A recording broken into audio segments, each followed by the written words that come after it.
नमस्कार दोस्तों, मैं Thakur Dhirendra Singh DPS study channel में आप सभी का स्वागत करता हूं।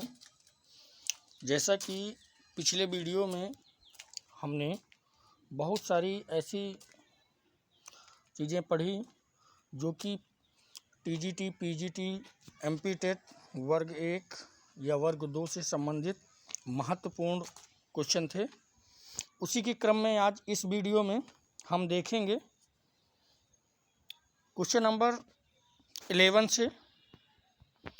तो दोस्तों, अभी तक जो भी व्यक्ति नए हों इस चैनल पर, तो इस चैनल को सब्सक्राइब कर लें, लाइक कर लें और कमेंट करना मत भूलें, क्योंकि आपके कमेंट से हमें मोटिवेशन मिलता है। चलिए दोस्तों, आगे देखते हैं क्वेश्चन को। क्वेश्चन नंबर 10, महमूद गजनबी ने भारत पर कुल कितनी बार आक्रमण किया? महमूद गजनबी ने भारत पर कुल कितनी बार आक्रमण किया? तो इन्होंने किया था 17 बार। ठीक है दोस्तों, आगे चलते हैं। मध्यकालीन दिल्ली की प्रथम महिला शासिका कौन बनी? तो ये बनी थी रजिया सुल्तान। कौन बनी थी? रजिया सुल्तान।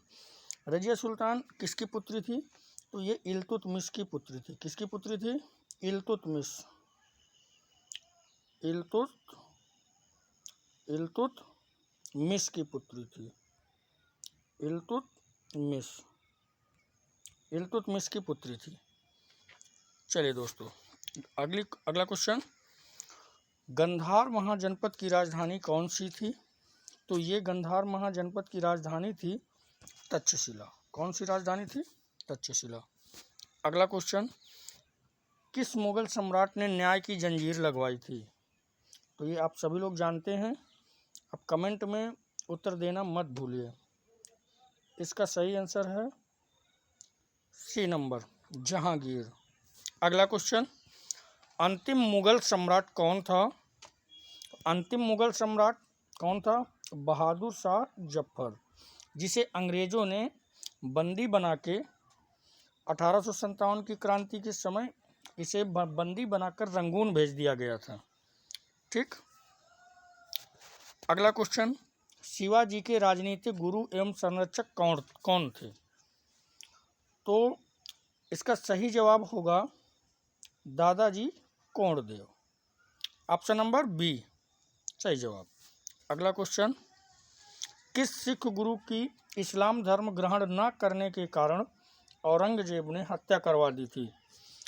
तो दोस्तों, इसका सही जवाब है Guru Arjun Dev. Option number C. अगला क्वेश्चन, तराइन की दूसरी लड़ाई में पृथ्वीराज को किसने पराजित किया? तराइन की दूसरी लड़ाई में पृथ्वीराज को किसने पराजित किया? तो तराइन की जो प्रथम लड़ाई हुई थी वो भी मोहम्मद गोरी और पृथ्वीराज चौहान के बीच हुई थी। उसका टाइम है 1191 में।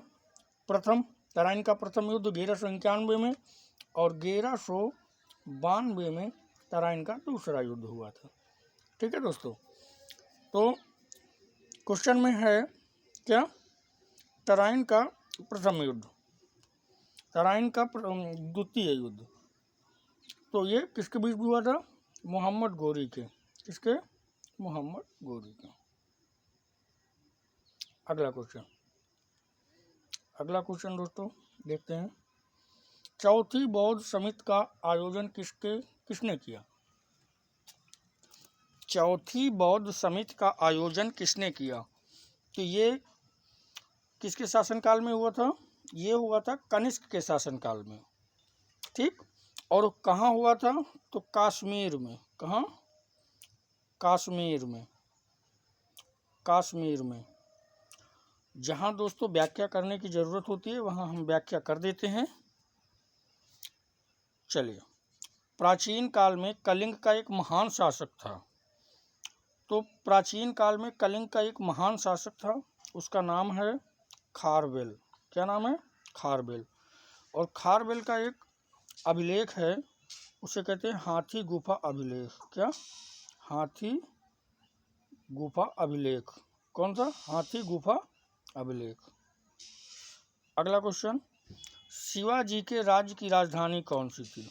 सभी को पता है शिवाजी के राज्य की राजधानी कौन सी थी? ये रायगढ़। कौन सी थी? रायगढ़। अगला क्वेश्चन, निम्नलिखित में से विद्या की सबसे पुरानी पीठ कौन सी थी? तो सबसे पुरानी पीठ कौन सी थी? तक्षशिला। तक्षशिला, जहाँ पर चाणक्य यानी विष्णुगुप्त ने शिक्षा दिया था किसे? चंद्रगुप्त को। ठीक है दोस्तों, आगे चलते हैं। विजयनगर राज्य की स्थापना किस वंश ने की थी? तो विजयनगर राज्य की स्थापना किस वंश ने की थी? तो संगम वंश ने की थी। किसने? संगम वंश ने की थी। तो विजयनगर, और किसने किसने की थी? तो हरिहर हरिहर हरिहर और बुक्का। कौन? हरिहर और बुक्का। हरिहर और बुक्का नामक दो भाई थे, उन्होंने किया था। हरिहर और बुक्का नामक दो भाई थे, उन्होंने किया था। ठीक है दोस्तों, आगे चलते हैं। ऋग्वैदिक आर्य किस भाषा का प्रयोग करते थे? सभी को पता है ऋग्वैदिक आर्य संस्कृत भाषा का प्रयोग करते थे। ऑप्शन नंबर ए सही है। अगला क्वेश्चन, भारत में गुलाम वंश का संस्थापक कौन? तो भारत में गुलाम वंश का संस्थापक कौन? कुतुबुद्दीन ऐबक। कौन? कुतुबुद्दीन ऐबक, गुलाम वंश का संस्थापक। ये मोहम्मद गोरी का क्या था? गुलाम था। ठीक है दोस्तों, अगला क्वेश्चन, गांधी जी ने 1919 में किसके विरोध के लिए सत्याग्रह सभा की स्थापना की थी? तो देखिए, इसमें आपका रॉलेट एक्ट हो जाएगा। ठीक है, जलियांवाला बाग हत्याकांड ये कब हुआ था? तो जलियांवाला बाग हत्याकांड कब हुआ था? 1919 में। कहाँ? अमृतसर में। कहाँ? अमृतसर में हुआ था। ठीक है दोस्तों, रॉलेट एक्ट भी कब हुआ था? 1919 में। ठीक है दोस्तों, आगे चलते हैं। अगला क्वेश्चन, विजयनगर के शासकों में सबसे महान किसे माना जाता है? तो विजयनगर के शासकों में सबसे महान कौन? कृष्णदेवराय। किसे? कृष्णदेवराय को। बाबर ने अपनी आत्मकथा में तुझके बाबरी में कृष्णदेवराय को अपनी आत्मकथा में दर्शाया है। किसने? बाबर ने। चलिए दोस्तों, अगला, ईंटों की कृत्रिम गोदी, इसे गोदी वाला भी कहा जाता है, और इसे क्या कहते हैं? डाक यार्ड वाला एकमात्र सिंधु स्थल कौन सा था? तो सिंधु स्थल पूछा गया है दोस्तों, तो सिंधु स्थल में कौन आ जाएगा आपका? लोथल। ठीक है दोस्तों, आगे चलते हैं। अगला क्वेश्चन, लाख वक्ष की उपाधि किस शासक को दी गई थी? तो यही गुलाम वंश का जो संस्थापक था, Qutbuddin Aibak. Option number D, इसको लाख वक्ष की उपाधि, ये लाखों का दान करने वाला शासक था। ठीक है दोस्तों, आगे चलते हैं। महाबलीपुरम के रथों का निर्माण किसके शासनकाल में हुआ? तो ये किसके शासनकाल में हुआ दोस्तों? ये पल्लवों के शासनकाल में हुआ। ठीक है दोस्तों, आगे चलते हैं। कराचिल पर अभियान किस सुल्तान ने चलाया था? तो ये चलाया था कराचिल पर अभियान मोहम्मद बिन तुगलक ने चलाया था। अब मोहम्मद बिन तुगलक ने चलाया था क्योंकि इसके शासनकाल में बहुत ज़्यादा विद्रोह हुआ था। ठीक है दोस्तों, आगे चलते हैं। निम्न में से कौन एक संगीतकार भी था और जिसे कविराज की उपाधि भी दी गई? तो ये कौन था? ये है समुद्रगुप्त। कौन है? समुद्रगुप्त। और ये सिक्के पर बीड़ा बजाता हुआ, कौन? सिक्के पर बीड़ा बजाता हुआ दिखाई दिया है। सिक्के पर बीड़ा बजाता हुआ। ठीक, कौन? समुद्रगुप्त को सिक्के पर बीड़ा बजाता हुआ दिखाया गया है दोस्तों, समुद्रगुप्त। और समुद्रगुप्त के पुत्र कौन है? चंद्रगुप्त द्वितीय, चंद्रगुप्त विक्रमादित्य। ठीक है दोस्तों, समुद्रगुप्त को भारत का नेपोलियन भी कहा जाता है। भारत की प्राचीन मुद्राएं थीं, क्या थीं? तो भारत की जो प्राचीन मुद्राएं थीं वो दोनों ओर से गुदी हुई थीं। भारत की जो पुरानी प्राचीन मुद्राएं थीं तो दोनों ओर से गुदी हुई थीं। ठीक है दोस्तों, आगे, पहली जैन सभा 322 ईसा पूर्व कहाँ हुई थी? दोस्तों 322 ईसा पूर्व कहाँ हुई थी? तो पाटलिपुत्र में हुई थी। उस समय शासक कौन था? तो चंद्रगुप्त। कौन था? चंद्रगुप्त था दोस्तों। कौन था शासक था? चंद्रगुप्त। ठीक है दोस्तों, आगे चलते हैं।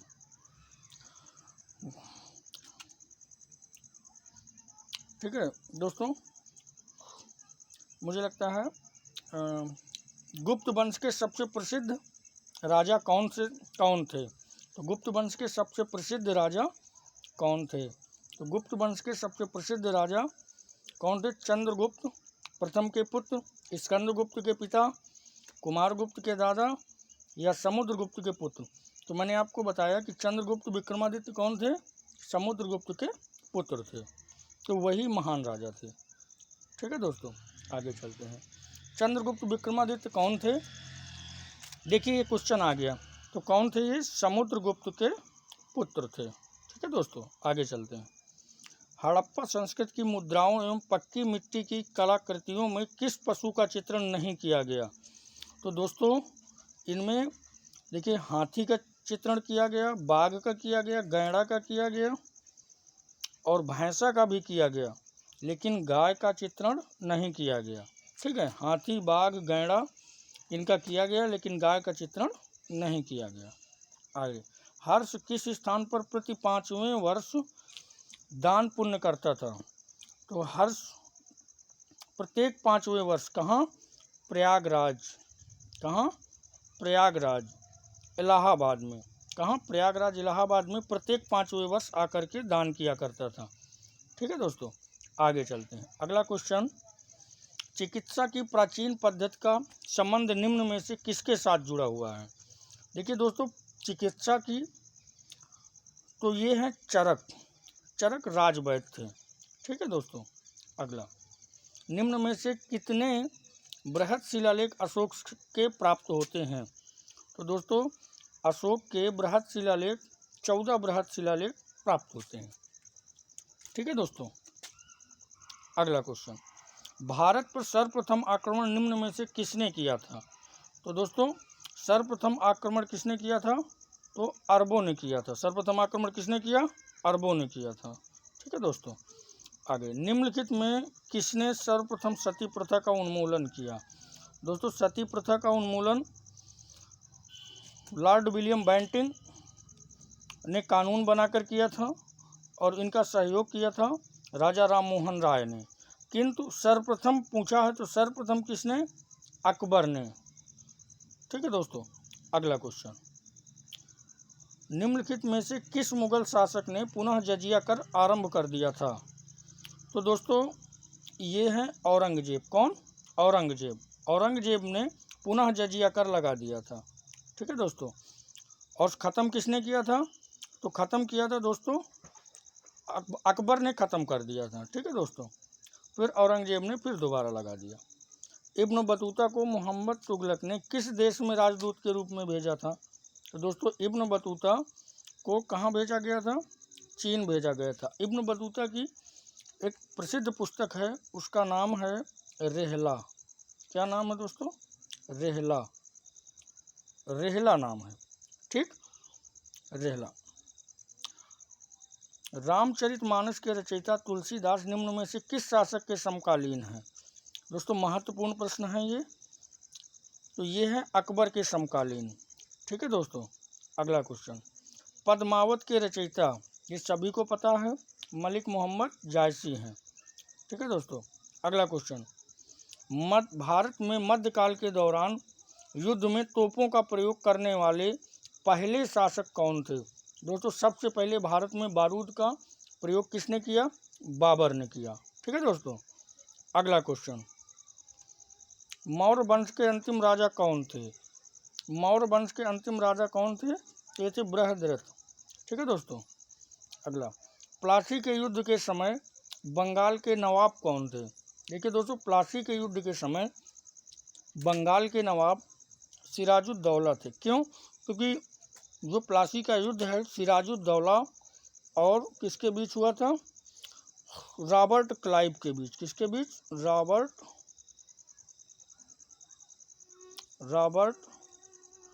क्लाइव के बीच। ठीक है दोस्तों, रॉबर्ट क्लाइव के बीच हुआ था। ये अंग्रेज थे रॉबर्ट क्लाइव, इनके बीच हुआ था और सिराजुद्दौला के बीच। और इसमें गद्दारी कर दिया था किसने? इसने गद्दारी किया था मीर कासिम ने। ठीक है दोस्तों, मीर जाफ़र ने। ठीक है, चलिए दोस्तों ठीक है दोस्तों, आज का वीडियो यहीं समाप्त होता है।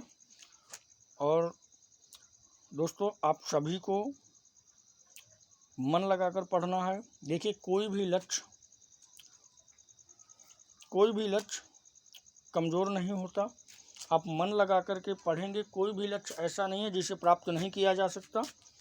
ठीक है दोस्तों, तो आपको चैनल पर नोटिफिकेशन पहुंचेगा और आप इस चैनल को ओपन करके कृपया इसे प्रतिदिन देखें, प्रतिदिन वीडियो आएगा। ठीक है दोस्तों, तो आज का वीडियो हम यहीं समाप्त करते हैं। नमस्कार सभी साथियों को।